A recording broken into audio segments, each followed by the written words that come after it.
Livro O Lado Sombrio dos Buscadores da Luz, de Deb Ford. Capítulo 8. Reinterpretando a si mesmo. Quando não resolvido, o passado destrói a nossa vida. Ele enterra nossos dons especiais, nossa criatividade e nossos talentos. E quando essas partes de nós mesmos não são recuperadas, ficam estagnadas dentro de nós. Em vez de as usarmos em harmonia com o nosso mundo, nós as empregamos contra ele. Julgamos estar furiosos com o mundo e queremos mudá-lo, na expectativa de que, se ao menos ele fosse diferente, seríamos capazes de viver nossos sonhos. Mas somos nós que precisamos mudar. Estamos com raiva de nós mesmos por não persistirmos, por não honrarmos a força divina que existe dentro de nós, por não permitirmos nos expressar tão verdadeiramente quanto de fato desejamos. Acreditamos estar bravos com os nossos pais porque eles nos reprimiram no princípio de nossa vida. Na realidade, estamos com raiva de nós mesmos por perpetuarmos aquela repressão. É como se muito tempo atrás alguém nos tivesse posto em uma jaula e, embora ela já não exista há bastante tempo, nós ainda tivéssemos a sensação de estar lutando contra suas grades imaginárias. A jaula são as limitações que nos impusemos, as dúvidas que nutrimos em relação a nós mesmos e o nosso medo. Aprendemos que é uma tarefa difícil ir atrás dos nossos sonhos, mas talvez ainda não tenhamos percebido que é até mais difícil viver dia após dia sabendo que não os estamos perseguindo. Nós fomos deixados vazios de desejo, que é a chave do preenchimento do nosso potencial espiritual. Ficamos com o desespero, que cresce lentamente e se expressa em nosso corpo na forma de doenças e em nossa psique como fúria. Se não quisermos fazer as pazes com o passado, nós simplesmente lançaremos nossa fúria e o nosso desespero no futuro. A força para olhar com clareza o seu passado e recuperar aspectos seus que em algum momento você rejeitou está dentro de você. Basta fechar os olhos, mergulhar em seu íntimo e fazer perguntas. O poder de que você precisa está lá, mas ele só vai aflorar quando o desejo de mudar sua vida for mais forte do que o desejo de permanecer na mesma situação. É sempre mais fácil culpar os outros pela condição em que se encontra nessa vida. Quando perdemos contato com o nosso eu, perdemos contato com a nossa divindade e, como não confiamos em nós mesmos, passamos a não acreditar nos outros. Para algumas pessoas, a dor do passado é tão grande que elas acreditam que a única maneira de enfrentá-la é negando a própria culpa e acusando os outros. Você precisa incorporar o seu passado se quiser modificar o seu presente. Se quiser manifestar seus desejos, você tem que se dar conta de tudo o que acontece no seu mundo. Para saber qual será o futuro de uma pessoa, basta olhar para o passado dela. O passado nos leva a concluir que tudo o que podemos esperar do futuro é uma variação daquilo que já temos. Isso faz com que a maioria das pessoas estacione, obscurece a visão delas e destrói seus sonhos. Olhe em volta e observe como a maior parte das pessoas nunca muda. Se você comparar a vida delas agora e daqui a 20 anos, perceberá apenas uma pequena variação do tema original. Nossos problemas cruciais, sejam eles relativos a sexo, dinheiro, relacionamento, saúde ou carreira, muitas vezes se conservam dominantes por toda a vida. Nosso passado molda o que dizemos, o que vemos e como vivemos. Algumas pessoas não prolongam apenas o próprio passado, mas também o de seus pais. A dor é passada de geração a geração, e se não for questionada, jamais quebraremos o ciclo. Começamos a renunciar às partes de nós mesmos por causa de nossas convicções mais profundas, que estão sempre relacionadas com a família e com a infância mais remota. O que nossos pais faziam ou deixavam de fazer tinha grande impacto na nossa vida. Os que cuidavam de nós e os professores também contribuíram para o que somos agora. A dor que você sofreu quando tinha 2, 6 ou 8 anos está logo abaixo da superfície de sua consciência. Até que seja transformada, permanecerá sempre ali, dirigindo sua vida. A maioria das pessoas jamais explora suas convicções mais profundas para verificar se as escolheu conscientemente. Toda semana conheço gente que quer ser artista ou escrever livros, mas tem a mais absoluta certeza de que não será capaz de realizar seus desejos. Quando pergunto a essas pessoas por quê, elas me dizem que não são suficientemente talentosas ou educadas para isso. Confiam em suas razões, mas não em seus sonhos. E se formos procurar a origem de suas convicções, descobriremos que, com frequência, alguém a quem elas amam lhes disse, expressamente ou não, que não eram capazes de concretizar seus sonhos. Como nunca questionaram essa ideia, elas ficaram presas a ela e nem ao menos tentaram alcançar o que o seu coração desejava.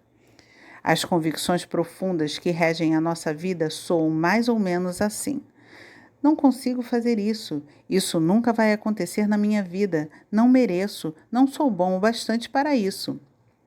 Recentemente, uma moça chamada Helly foi a um de meus cursos. Ela estava com 21 anos, mas como sofria de depressão e não era capaz de cuidar de si mesma sozinha, morava com a mãe. Quando o curso começou, Helly ficava sentada em silêncio, cabisbaixa e evitava olhar para os outros. Ela tinha um tique nervoso de tamborilar na mesa, o que distraía qualquer um que estivesse próximo a ela.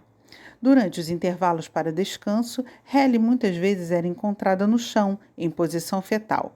Eu pedira a todos que fizessem suas refeições na companhia de outras pessoas, mas Helly sentava-se sozinha. No segundo dia, fui até ela e lhe perguntei se ela tinha se apropriado do pobre de mim. Ela me olhou com um sorriso confuso e perguntou: Eu? Não pude deixar de rir. O volume da mensagem silenciosa de Helly era tão alto que soava como um grito para nós. Sentei-me perto dela e lhe perguntei o que ela imaginava estar comunicando ao mundo. Helly respondeu que não pensava em si mesma como uma pobre de mim.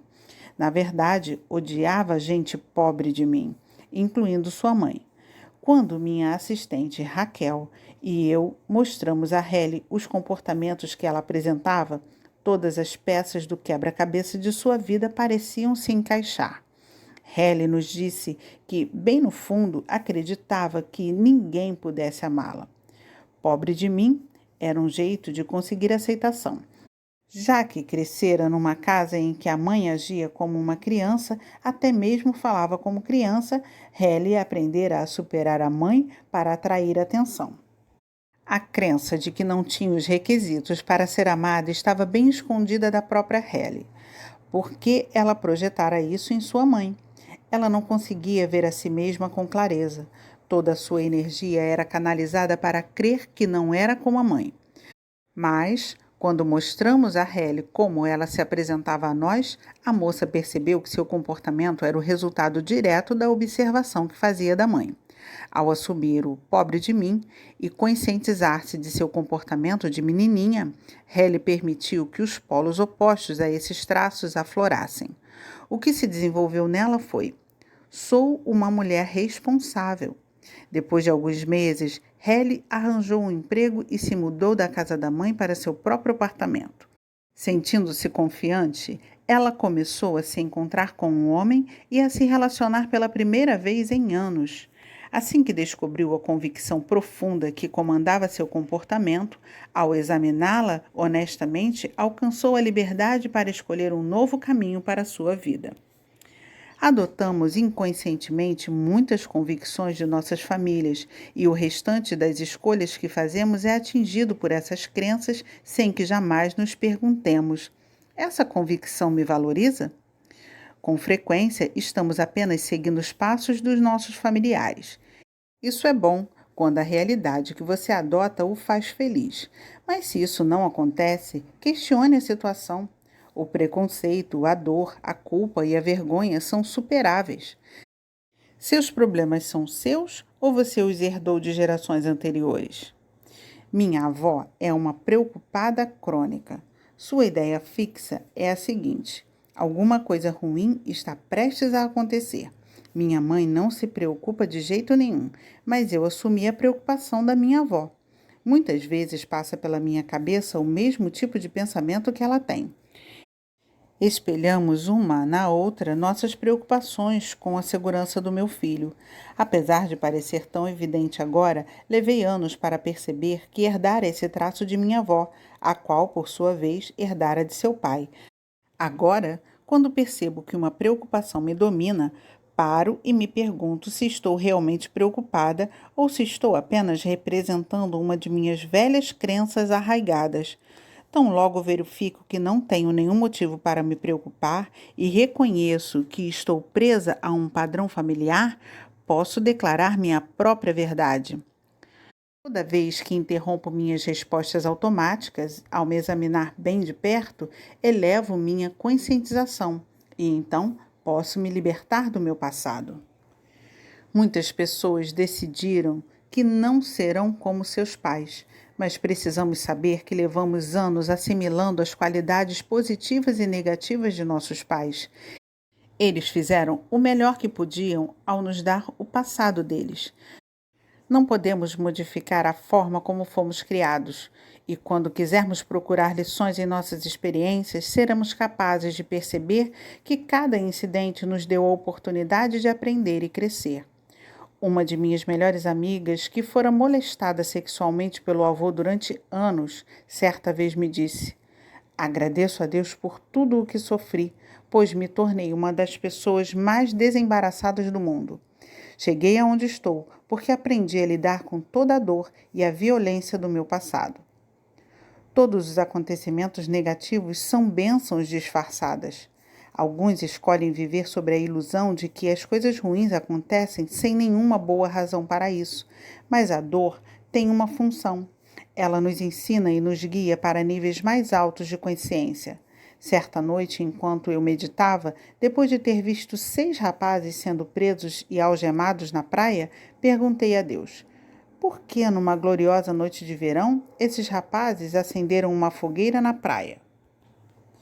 Uma voz dentro de mim disse que o Espírito Santo estava guiando aqueles moços de volta para casa.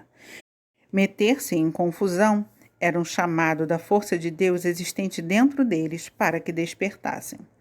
É comum ver jovens valentões que, na prisão, leem a Bíblia e assistem aos serviços religiosos. Homens que nunca haviam dedicado mais do que 1 hora de sua vida adulta para pensar em Deus, agora procuram respostas em sua alma. Os desafios em nossa vida podem nos fornecer discernimento para nos livrarmos de um passado que sufoca nossas paixões e nos mantém isolados de nosso centro espiritual. Um velho mestre diz: o mundo é um professor para o sábio e um inimigo para o tolo. Nenhum acontecimento é doloroso em si e por si mesmo. Tudo é uma questão de perspectiva. É importante compreender que tudo o que acontece no mundo é extremamente como deveria ser. Não há erros nem acidentes. O mundo é um céu paradisíaco e um abismo sem fundo.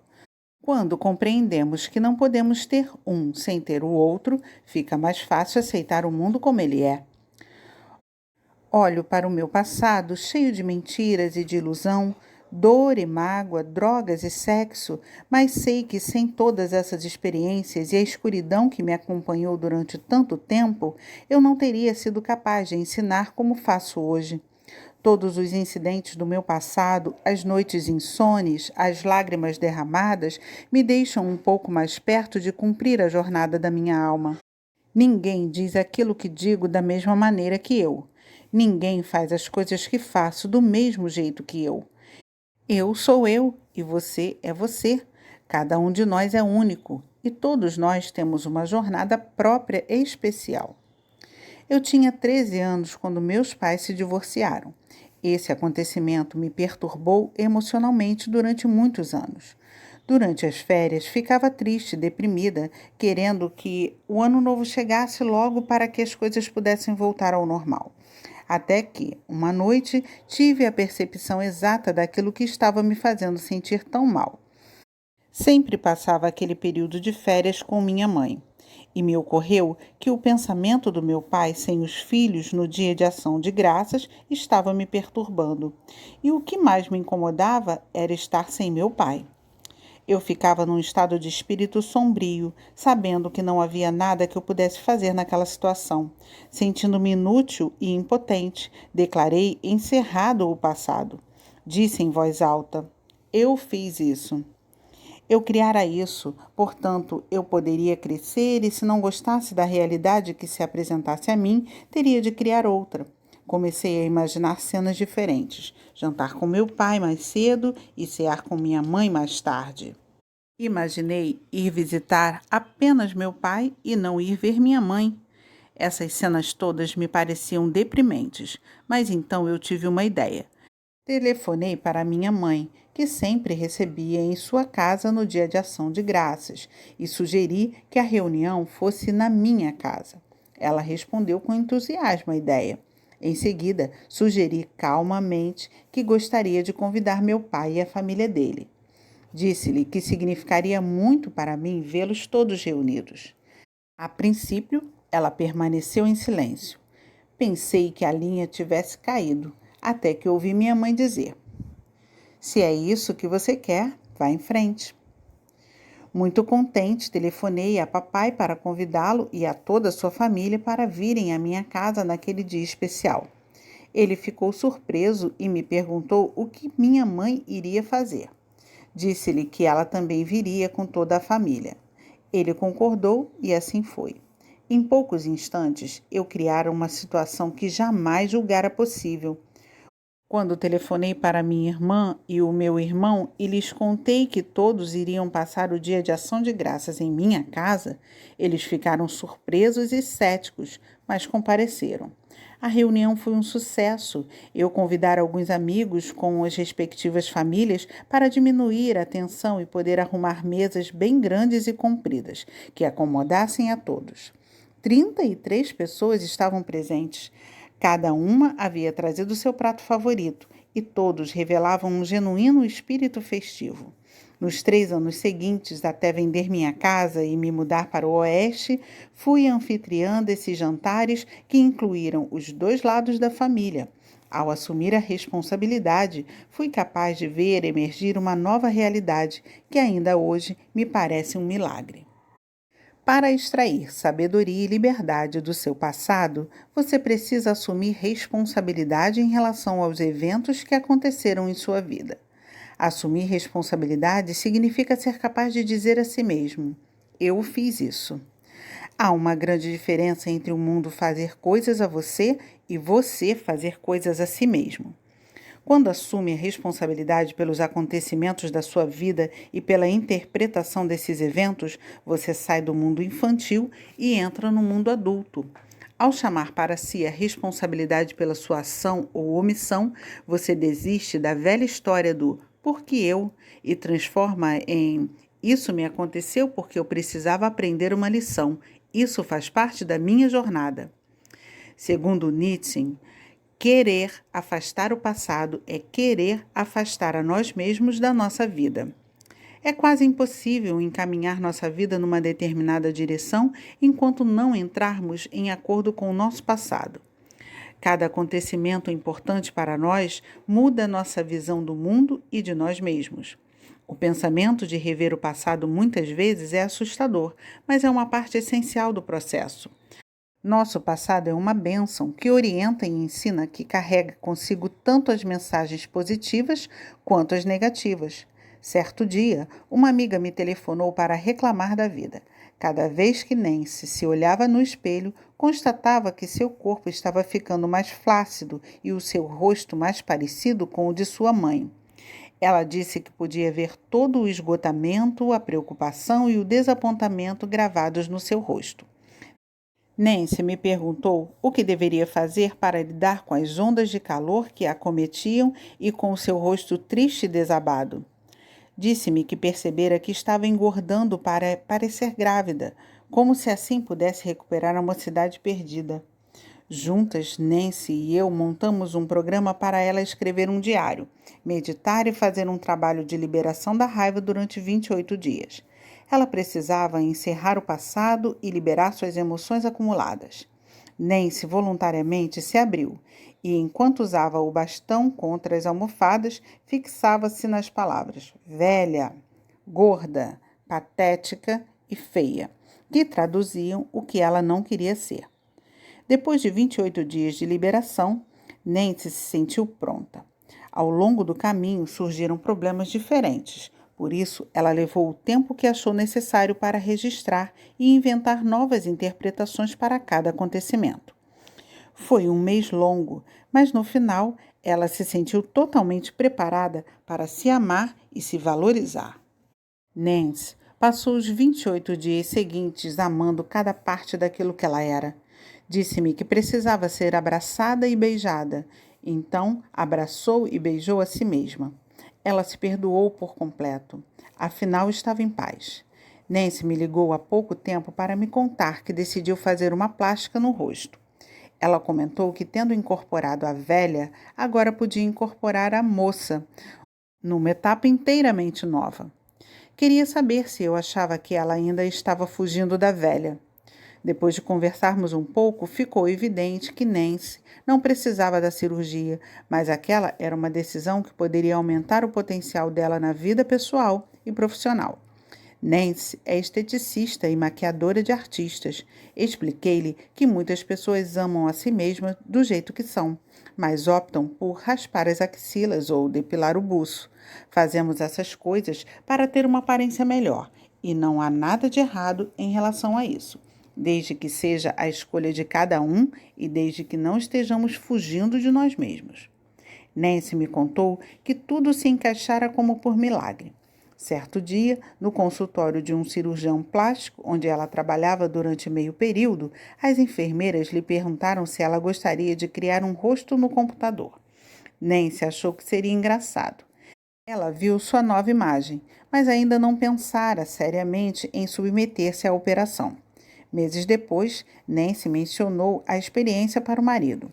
Mesmo sem ter sido consultado, ele lhe disse que, caso ela quisesse fazer a cirurgia, ele pagaria. Nancy disse que tudo se encaixou. Ela foi operada e está gostando do resultado. Afirmou que só chegara a pensar em se submeter a uma plástica depois que passou a se aceitar de maneira como era. A dor de Nancy a levou a fazer um trabalho espiritual. Ao transformar o eu interior, ela foi capaz de modificar o eu exterior. A dor que sentimos pode ser o nosso melhor professor. Ela nos leva a lugares dentro de nós mesmos a que nunca tivemos acesso. Quantas pessoas escolheriam ficar 20 anos sofrendo para poder descobrir a jornada de sua alma e então completá-la? Se eu não tivesse sofrido tanto, talvez ainda estivesse petrificada no mesmo ponto, expondo-me ao sol sobre uma lancha em Miami Beach, falando a respeito de mim mesma. O positivo e o negativo me fizeram chegar aonde estou hoje. Será que eu concordaria em passar por tudo o que passei para ter o que tenho agora? A resposta é sim. Abençoo o meu passado e o meu sofrimento, mas antes de incorporar meu lado sombrio, eu o odiava. Eu me magoava com a dor e guardava ressentimento contra aqueles que pareciam viver sem ela. Levei muito tempo até aceitar a responsabilidade pelas minhas ações. Eu tentara com todas as forças não assumir responsabilidades. Só quando fiquei pronta para visualizar uma versão mais elevada da minha vida, percebi que Deus estava procurando me ensinar alguma coisa e que eu só descobriria o dom especial que possuía se atravessasse a escuridão. Hoje eu me esforço para assumir toda a responsabilidade pelos incidentes do meu passado, a fim de entender que tudo aquilo era necessário para me levar aonde eu deveria chegar. Assumir responsabilidades é uma tarefa difícil. A maioria das pessoas quer assumir a responsabilidade pelas boas coisas que cria na vida, mas resiste com frequência a assumir a responsabilidade por seus erros. Quando assumimos responsabilidades, tudo pode nos fortalecer, mesmo se nos sentirmos magoados ou envergonhados por algum acontecimento. Encontraremos paz ao saber que, de alguma forma, aquilo está nos ajudando a concretizar nossos sonhos ou a orientar nossa jornada. Podemos olhar para nós mesmos e dizer: o mundo é minha tela e eu desenho esse acontecimento na minha vida para aprender uma lição valiosa. Nós nos tornamos responsáveis por tudo o que acontece e dizemos ao universo: sou a fonte da minha própria realidade. Esse é o centro de energia a partir do qual você pode mudar sua vida. Enquanto você não encarar o passado, ele estará sempre lá, trazendo mais mesmice para a sua vida. O psicólogo Raul May definiu a loucura como fazer várias vezes a mesma coisa esperando resultados diferentes. Devemos aprender com o passado e recuperar as partes de nós mesmos que um dia rejeitamos. Só assim interromperemos o ciclo. Aqueles que aprenderam com uma experiência ruim, assumindo a responsabilidade por seus sentimentos e comprometendo-se de forma consciente a modificar sua vida, raramente voltarão a criar a mesma situação. Se abordarmos a vida com consciência, começaremos a tomar novas e diferentes decisões sobre o que desejamos criar. Uma mudança de percepção é tudo de que precisamos. Para modificar nossa percepção, devemos procurar em cada momento do passado até encontrar uma interpretação valiosa que nos permita assumir responsabilidades. Desperdiçamos uma energia preciosa criando razões para explicar por que o erro não é nosso. É sempre mais fácil culpar outra pessoa pelas coisas de que não gostamos no mundo, mas esse é um caminho sem saída. Há sempre sofrimento quando você é vítima das circunstâncias, a dor do desespero e da impotência. Mas você vive num universo em que tudo ocorre por algum motivo. Por isso, procure uma bênção em todos os acontecimentos da sua vida e encontrará a gratidão. Você terá a sensação de ser abençoado. Todos os incidentes, palavras e pessoas que ainda comportam uma carga emocional precisam ser repassados, encarados, incorporados. Temos de refazer nossos passos até chegar à origem da nossa carga emocional. Então, encaramos o incidente e o devolvemos à sua realidade como parte do nosso passado. Como devemos nos tornar completamente conscientes da influência que o fato teve em nossa vida, passamos a olhar para o incidente de uma perspectiva diferente, que nos permita substituir os sentimentos negativos por positivos. Assumimos o controle de nossa vida pela escolha de nossas interpretações, o que nos capacita a incorporar o passado rejeitado e desfaz nossa ligação com outras pessoas. É preciso escolher as interpretações que empurram as nossas vidas para frente, em vez daquelas que nos transmitem a sensação de solidão e desesperança. Eu acredito que inventar uma nova interpretação é o caminho mais simples para transformar alguma coisa negativa em positiva. Tudo o que ocorre no nosso mundo é um acontecimento objetivo e não tem nenhum sentido inerente. Cada pessoa vê o mundo através das lentes diferentes, de tal forma que cada um percebe de maneira diferente um determinado incidente. O que produz efeito em nossas emoções são a nossa percepção e as nossas interpretações, e não o incidente em si. Quem nega a responsabilidade e lança acusações são nossas percepções e interpretações. A quem você culpa por seu egoísmo, por seus vícios, por suas falhas? Este é o momento de parar de se considerar uma vítima. Assuma a responsabilidade e você aceitará seu egoísmo, seus vícios e suas falhas. Você também desencadeará sua generosidade e graça e o direito divino de ter tudo. Todos nós temos de chegar a um acordo com relação a como somos afetados por nos mantermos presos a uma visão antiga e não desenvolvida de nós mesmos e da nossa vida. Precisamos tomar uma decisão consciente para mudar o nosso mundo pela alteração de nossas interpretações.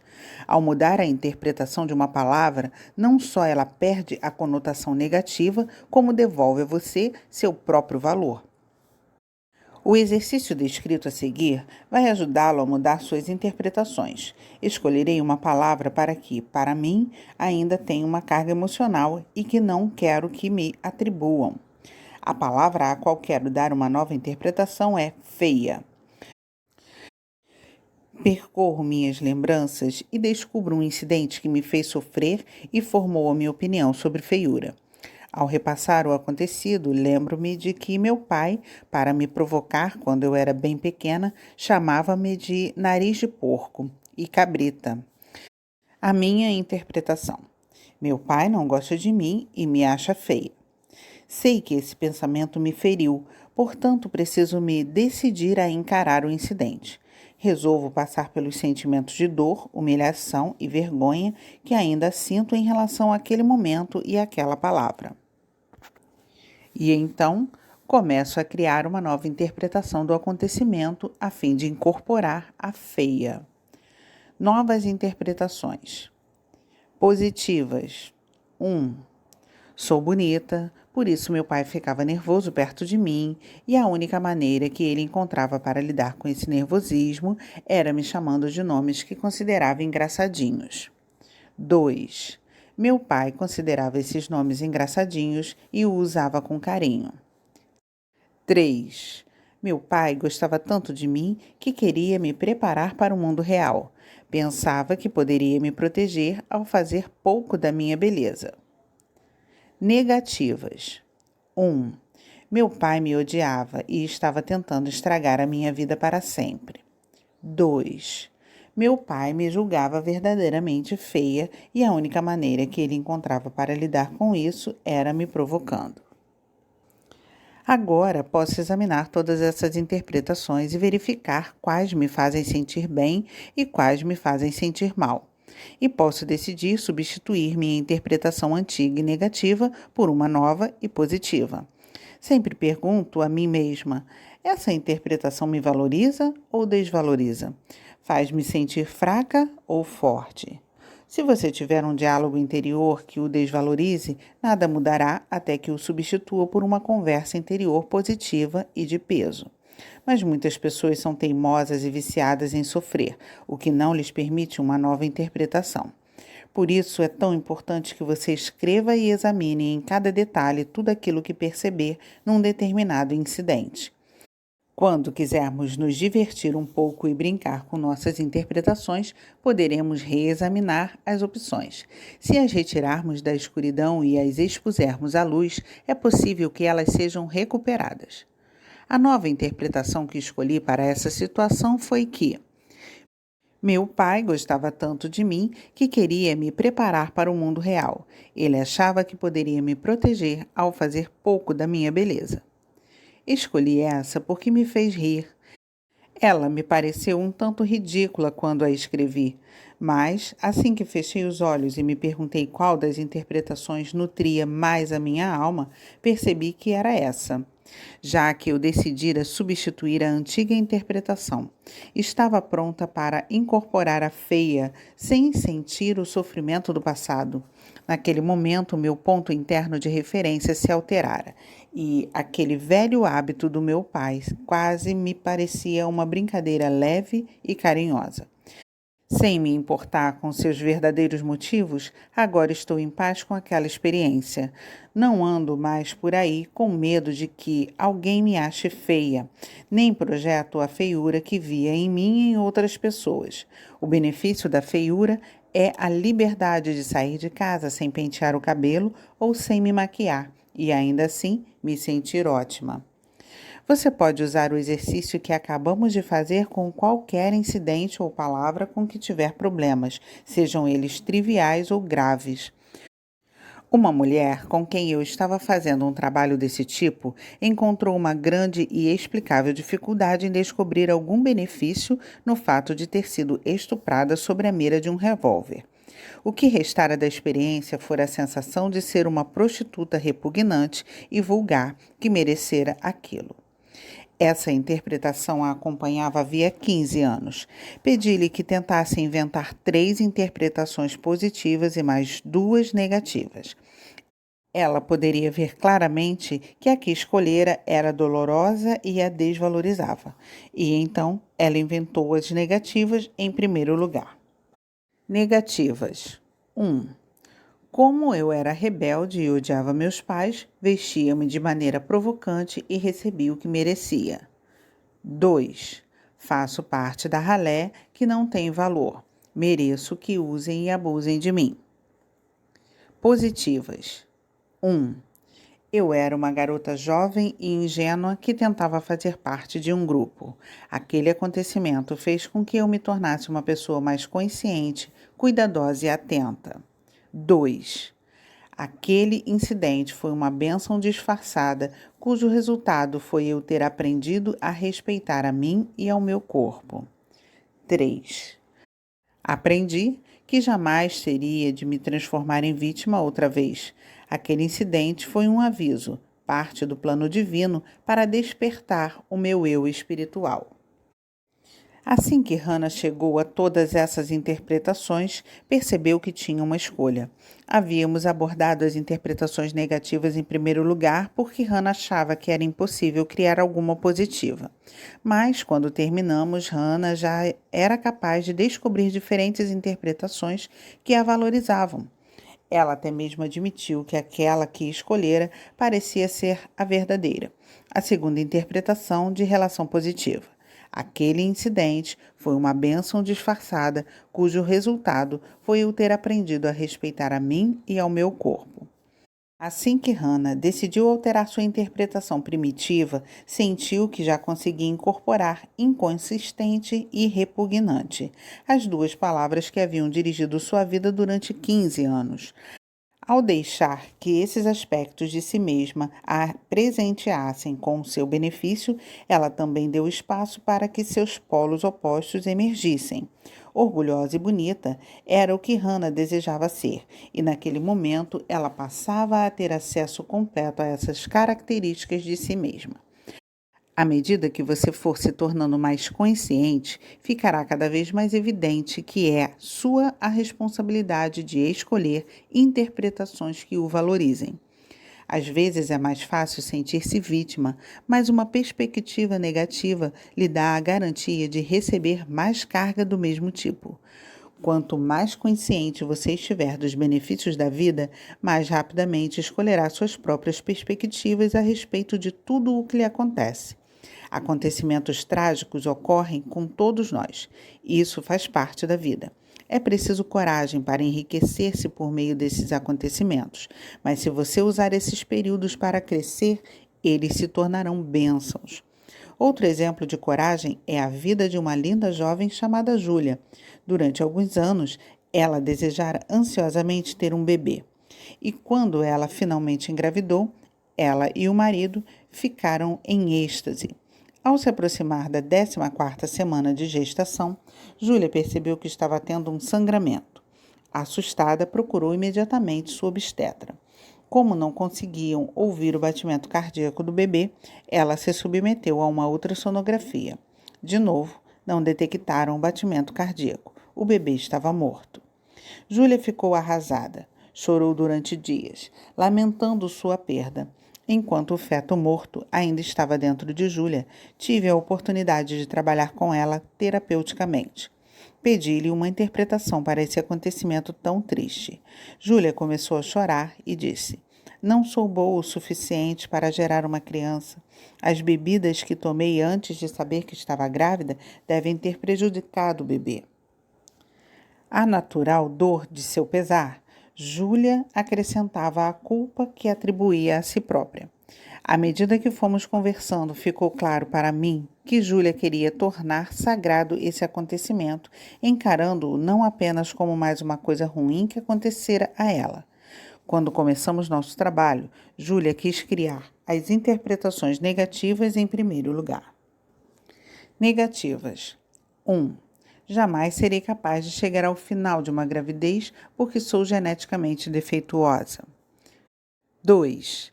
Estou sendo castigada por todos os abortos feitos pelas minhas amigas e parentes. Positivas. 1.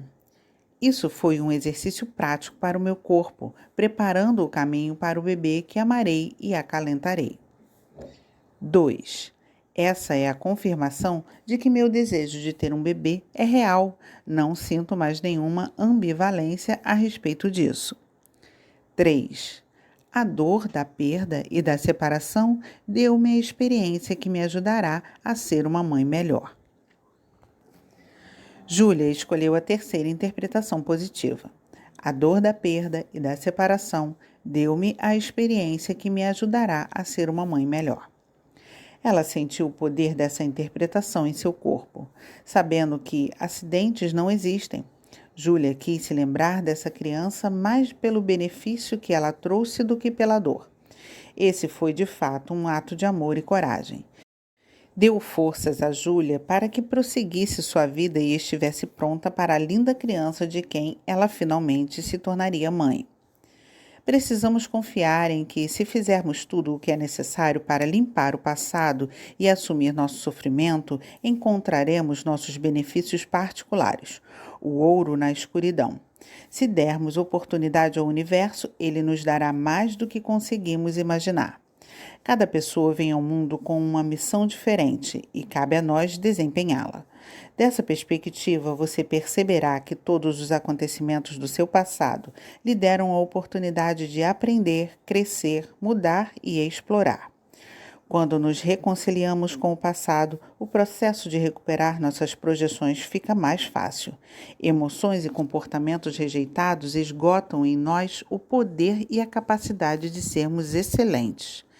Ao negar um único aspecto de você mesmo, você nega uma parte daquilo que precisa para ser inteiro. Cedemos nossos aspectos mais valiosos para aqueles que odiamos e para os que amamos sem saber. Não conseguimos incorporar determinadas coisas porque investimos demais nos juízos que fazemos em nossos preconceitos. Perdemos a coragem de estar errados e de ser responsáveis. Temos medo de ser imperfeitos, de imaginar que aquelas coisas que mais detestamos nos outros são as coisas que mais detestamos em nós mesmos.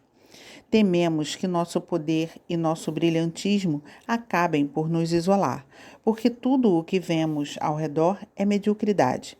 Temos tanto medo de ser rejeitados que liquidamos nossos bens mais preciosos para nos ajustarmos ao meio.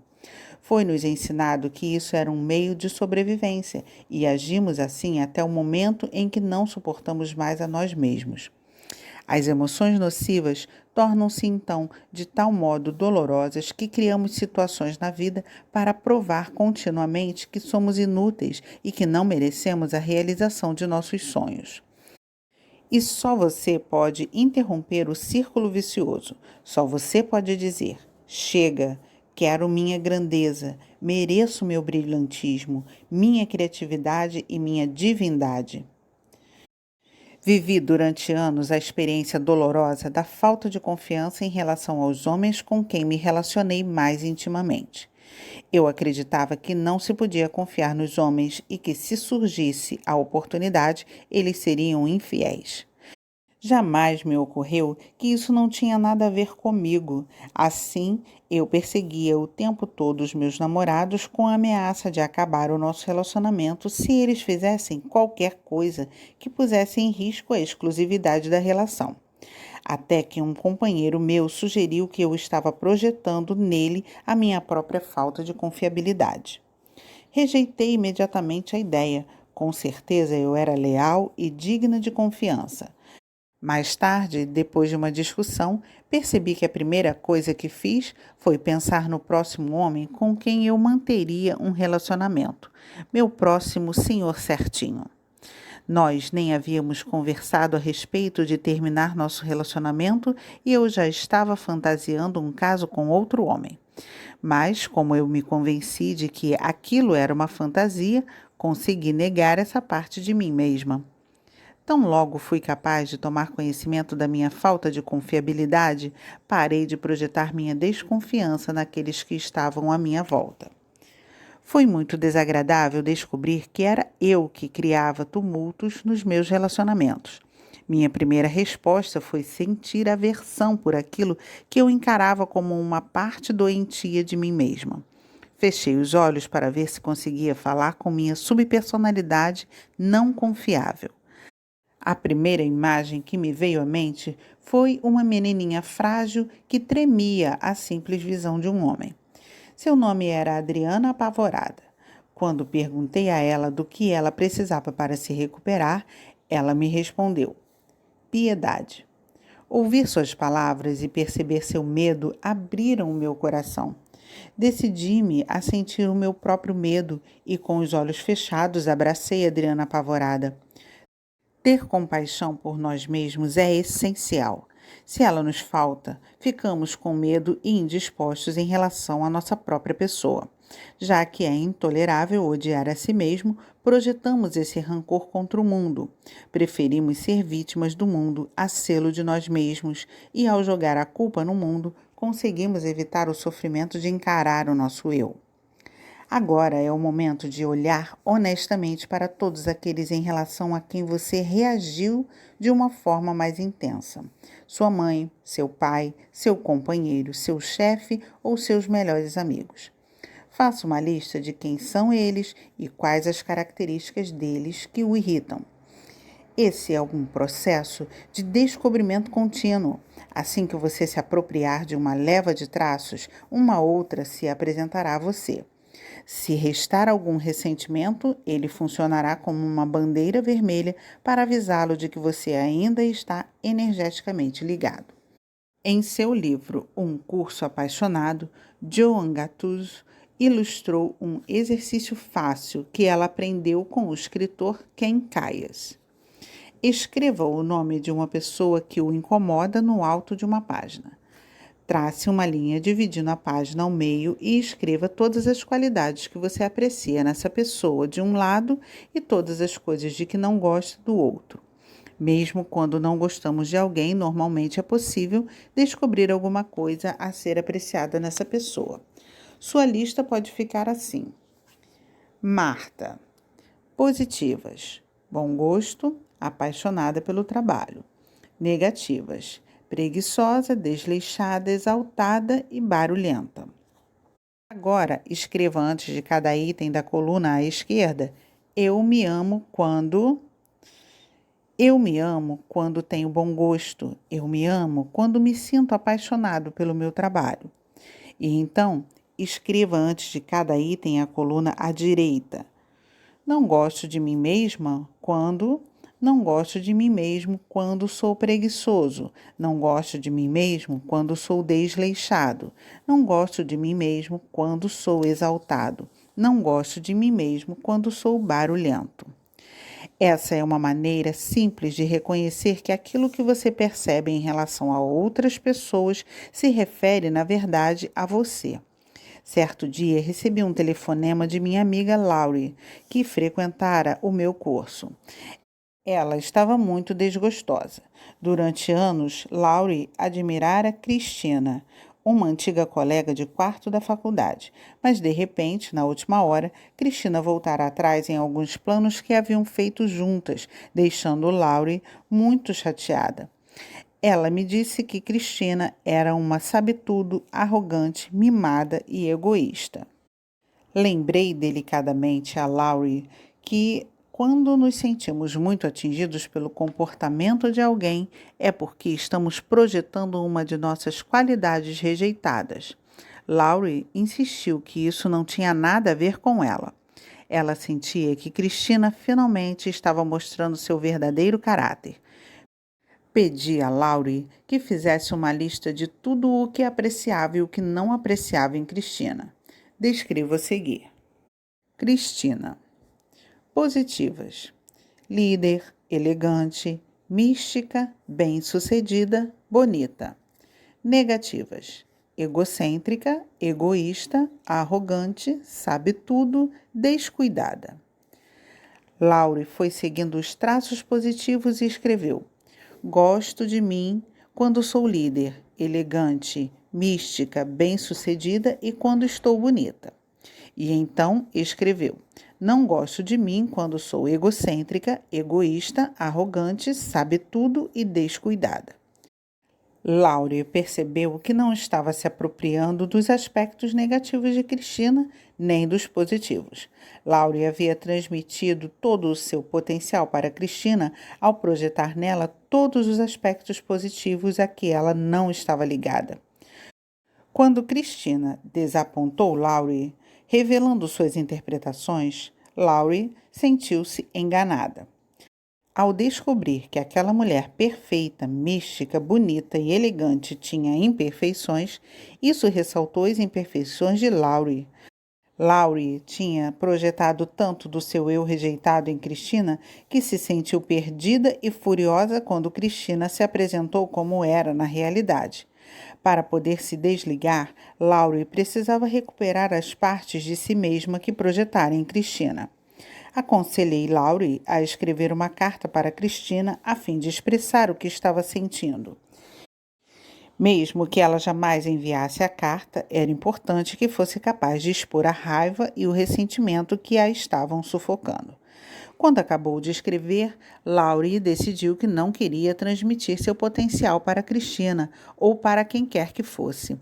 Estava pronta para se apropriar de sua beleza, de seu sucesso, de sua elegância, de sua espiritualidade e de suas qualidades de liderança. Um por um, Laurie identificara esses aspectos em si mesma.